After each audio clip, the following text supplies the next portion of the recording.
Hello guys, तर आपली पहिली रेसिपी आहे आणि आपण त्यामध्ये बनवत आहेत भरलेली वांगी, ती सुद्धा गावठी पद्धतीने. वांगी जी आहेत ती आपल्याला अशी कापायची आहेत, 4 भाग करायचे आहेत. त्यासाठी लागणारे साहित्य आहेत शेंगदाणे, लसूण, अद्रक, खोबरं, कांदा उभा चिरलेला आणि धने, फूल आणि कोथिंबीर. कढई ठेवलेली आहे आपण. तर कढई गरम झालेली आहे. आपण यामध्ये अर्ध पळी तेल टाकायचं आहे. तेल गरम झालेलं आहे, यामध्ये कांदा टाकूया. कांदा आपल्याला ब्राऊन होईपर्यंत भाजायचा आहे. कांदा आता ब्राऊन झालेला आहे. आता आपल्याला यामध्ये टाकायचं आहे खोबरं. खोबरं पण चांगलं भाजून घ्यायचं आहे. खोबरं भाजलेलं आहे. आता यामध्ये टाकायचं आहे धने आणि फूल. मसाला चांगल्या प्रकारे भाजून घेतलेला आहे. आता हा प्लेटमध्ये काढून घ्यायचा आपल्याला. आता यामध्ये आपल्याला भाजायचे आहे शेंगदाणे.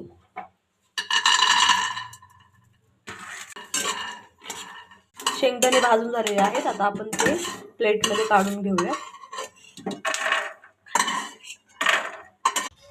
हे बघू शकता, चांगल्या प्रकारे भाजून घेतलेलं आहे. शेंगदाणे सुद्धा भाजून घेतलेले आहेत.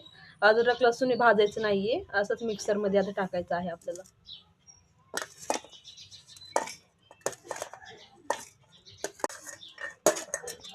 अशा प्रकारे पूर्णपणे वाटून घेतलेलं आहे आपण. आता वाटणमध्ये आपण टाकणार आहेत कांदा लसूण मसाला जो आहे तो 1 चम्मच टाकायचा आहे. त्यामध्ये टाकायची आहे मिरची पावडर, ती सुद्धा 1 चम्मच. हळद टाकायची आहे अर्धा चम्मच आणि चवीनुसार आपल्याला टाकायचं आहे मीठ. आता आपण हे पूर्ण चांगल्या प्रकारे मिक्स करून घेतलेलं आहे. हे जे वाटण केलेलं आहे आपण, आता ते पूर्ण वांग्यामध्ये भरून घ्यायचं आहे.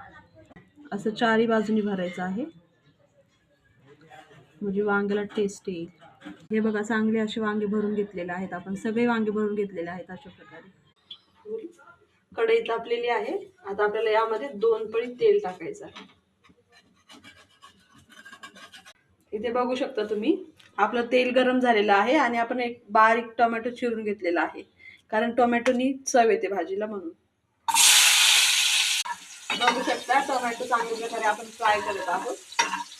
यामध्ये आपण आता भरलेली वांगी टाकणार आहोत. चांगल्या प्रकारे याला आपण परतून घेऊ. चांगले वांगे फ्राय झालेले आहेत आणि जे उरलेलं वाटण होतं ते आपण यामध्ये टाकू. अर्धा ग्लास आपण आता पाणी टाकणार आहे.